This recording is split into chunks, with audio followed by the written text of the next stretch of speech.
ശ്രീ മരട്ടിൽ കൊട്ടാരം ഭഗവതി ക്ഷേത്രത്തിൽ 2026 ഡിസംബർ 17 മുതൽ 27 വരെ നടക്കുന്ന 43ാമത് അഖില ഭാരത ശ്രീമദ് ഭാഗവത സത്രത്തിന്റെ സ്വാഗത സംഘം ഓഫീസ് ആരാധനായ തൃപ്പൂണിത്തുറ നിയോജക മണ്ഡലം MLA ശ്രീ ദീപക് ജോയ് ഉദ്ഘാടനം ചെയ്തു. ദേവസ്വം മുതിർന്ന അംഗം അരവിന്ദാക്ഷ മേനോൻ ഭദ്രദീപം കൊളുത്തി. സീനിയർ അഡ്വക്കേറ്റ് G ശ്രീകുമാറിന്റെ അധ്യക്ഷതയിൽ കൂടിയ സ്വാഗത സംഘത്തിന്റെ ഉദ്ഘാടന ചടങ്ങിൽ മഹാസത്രത്തിന്റെ വർക്കിംഗ് ചെയർമാൻ MC ബാലഗംഗാധരൻ സ്വാഗതവും ദേവസ്വം സെക്രട്ടറി ശിവൻ പാലയിൽ നന്ദിയും രേഖപ്പെടുത്തി. സത്രത്തിന്റെ ലോഗോ പ്രകാശനം മരട് നഗരസഭ ചെയർപേഴ്സൺ ശ്രീമതി അജിത നന്ദകുമാർ നിർവഹിച്ചു. ഭാഗവത മഹാസത്രത്തിന്റെ പ്രവർത്തനവുമായി ബന്ധപ്പെട്ട് നിർമ്മാണം നടത്തിയ വെബ്സൈറ്റിന്റെ ഉദ്ഘാടന കർമ്മം തൃപ്പൂണിത്തുറ നഗരസഭ chairperson Shri advocate PL Babu നിർവഹിച്ചു. ചടങ്ങിൽ ആശംസകൾ നേർന്നുകൊണ്ട് മരട് നഗരസഭ vice chairman Shri Jinson Peter, Maradu നഗരസഭയുടെ പ്രതിപക്ഷ നേതാവ് Shri AU Biju, advocate PS Sreekumar, T Padmanabhan Nair എന്നിവർ ആശംസകൾ അർപ്പിച്ച് സംസാരിച്ചു. അഖില ഭാരത ശ്രീമദ് ഭാഗവത മഹാസത്രം മരട് കൊട്ടാരം ഭഗവതി ദേവസ്വം തിരുസന്നിധിയിൽ ഇത് 2ാമത്തെ തവണയാണ് സംഘടിപ്പിക്കുന്നത്. ഡിസംബർ 17 തുടങ്ങുന്ന സത്രത്തിന്റെ ദൈനംദിന പ്രവർത്തനങ്ങൾക്ക് വേണ്ടിയാണ് സ്വാഗത സംഘ ഓഫീസ് പ്രവർത്തനം ആരംഭിച്ചത്. ഇവിടെ ഇന്ന് നമ്മളെല്ലാവരും ഒത്തുചേർന്നിരിക്കുന്നത് 43ാമത് അഖില ഭാരത ശ്രീമദ് ഭാഗവത സത്രത്തിന്റെ ഒരുക്കങ്ങളുടെ ഔദ്യോഗികമായ തുടക്കമാണ് ഇന്ന് നടന്നിരിക്കുന്നത്. ഡിസംബർ 17 മുതൽ 27 വരെ നടക്കുന്ന ഈ സത്രം ഈ പുണ്യഭൂമിയിൽ ജ്ഞാനത്തിന്റെ കേന്ദ്രമായി മാറുകയാണ്. ഈ മഹാസത്രം നടത്തുക എന്നുള്ളത് ഒരു ഭീമമായ ഉത്തരവാദിത്തമാണ്.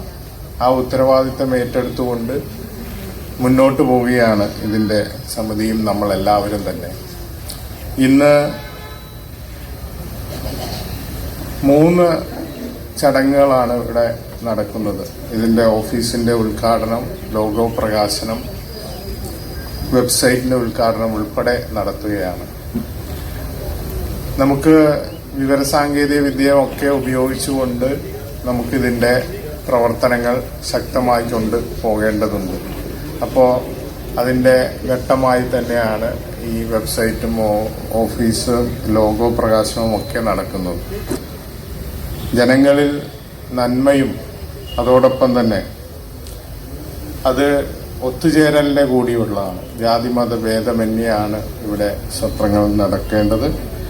എല്ലാവരും ഒന്നിച്ച് ഈ സത്രത്തിന്റെ ഭാഗമാകണം എന്ന് മാത്രം പറഞ്ഞുകൊണ്ട് നമുക്ക് ഒരുമിച്ച് മുന്നോട്ട് പോകാം.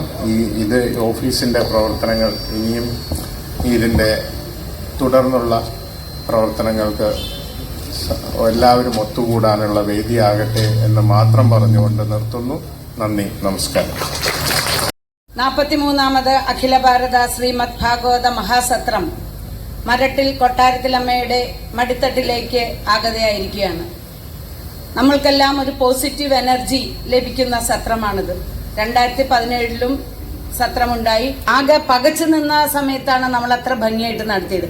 ഇതെല്ലാം നമ്മൾക്ക് ഒറ്റക്കെട്ടായി നടത്തുവാനുള്ള ആർജവം കൊട്ടാരത്തിലമ്മയും ഗുരുവായൂരപ്പനെല്ലാം നമുക്ക് തരട്ടെ എന്ന് മാത്രം പറഞ്ഞുകൊണ്ട് ഇന്നിവിടെ കൂടിയിരിക്കുന്ന എല്ലാവർക്കും നല്ലത് വരട്ടെ എന്ന് ആശംസിച്ചുകൊണ്ട് നിർത്തുന്നു. നന്ദി, നമസ്കാരം. ഞാൻ ഒരു ഭക്തിസാന്ദ്രമായിട്ടുള്ള ഒരു നാട്ടിൽ നിന്നാണ് ജനിച്ചു വളർന്നത്, പൂണിത്തുറ കൊട്ടാരം. അവിടെ നമുക്ക് എല്ലാവർക്കും അറിയാം, ത്രിമൂർത്തികളെ അറിയാം. ഹരിസാറ്, ഭരതൻ നമ്പ്യാര്,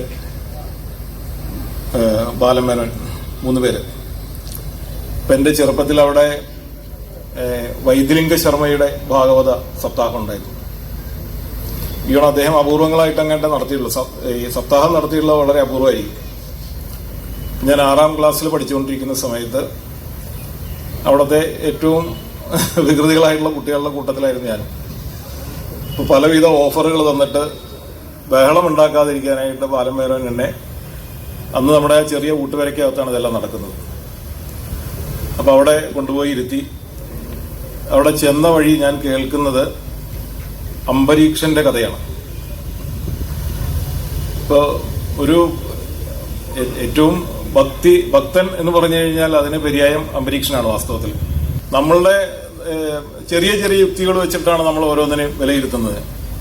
യുക്തി വേണോ എന്ന് ചോദിച്ചാൽ അത് അത്യാവശ്യമായിട്ടുള്ളൊരു കാര്യമാണ്, നമ്മുടെ സാമാന്യ ജീവിതത്തിൽ അത്യാവശ്യമാണ്. പക്ഷെ നമുക്ക് അറിയാത്ത കാര്യങ്ങളിൽ നമ്മൾ യുക്തിയെ മാത്രം വെച്ച് വിവേചനം ചെയ്യാനായിട്ട് ശ്രമിക്കരുത്. വാസ്തവത്തിൽ അകത്തേക്കുള്ള കണ്ണു തുറക്കാനായിട്ട് പ്രേരണയായത് അന്നത്തെ ആ ഭാഗവത സപ്താഹത്തിൽ പങ്കെടുത്തത് കൊണ്ടാണ്. അല്ലെങ്കിൽ എല്ലാ കാലത്തും എന്തിനേയും നിഷേധിക്കുന്ന ഒരു തലത്തിലേക്കും അല്ലെങ്കിൽ വിമർശന ബുദ്ധിയോടെ കാണുന്ന പല ചെറുപ്പക്കാർക്കും അങ്ങനെ സംഭവിച്ചിട്ടുണ്ട്. ഒരിക്കലും ഇതിനകത്ത് നിൽക്കുന്ന ഒരാൾ മറ്റൊന്നിനെ കുറിച്ച് ചിന്തിക്കില്ല.